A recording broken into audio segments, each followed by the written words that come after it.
Seuraavalla valtuustokaudella on todella tärkeitä asioita esillä. Ehkä olennaisin niistä on tietysti tämä maakuntahallinnon perustaminen ja sote-ratkaisu, että mitä käy helsinkiläisten rahoille, mitä käy helsinkiläisten palveluille, miten ne varmistetaan, että ne on oikeasti sillä tasolla, millä niiden pitää olla. Ja toinen asia liittyy kouluihin. Meidän pitää varmistaa seuraavallakin valtuustokaudella, että meidän koulut on huippuluokkaa, meidän lapset ja nuoret ansaitsevat sen mahdollisuuksien tasa-arvon, mikä hyvästä koulusta heille rakentuu, lähteä rakentamaan omaa uraa.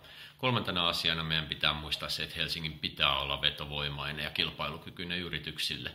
Yritykset tuo sen hyvinvoinnin tähän kaupunkiin ja myöskin työpaikat, ja sitä kautta me pystytään pitämään näitä hyviä palveluja yllä tässä kaupungissa.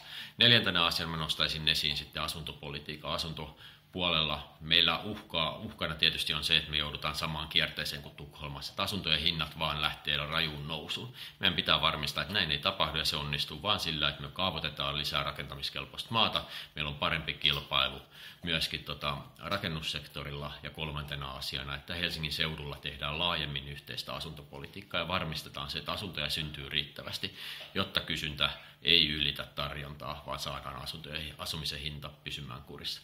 Ja viidentenä asiana mä nostan esiin liikennepuolen. Ei kaupungissa tule hyvää, jos me aletaan sulkemaan täältä henkilöautot kokonaisuudessaan pois, vaan täällä pitää pystyä liikkumaan jatkossakin joukkoliikenteellä, pyörällä, kävellen, mutta myös omalla autolla. Ja nämä 5 asiaa on varmaan niitä keskeisiä asioita, joissa eroja tulee puolueidenkin välille merkittävästi. Ja kokoomuksessa ja allekirjoittanut haluaa näitä olla edistämässä seuraavalla valtuustokaudella.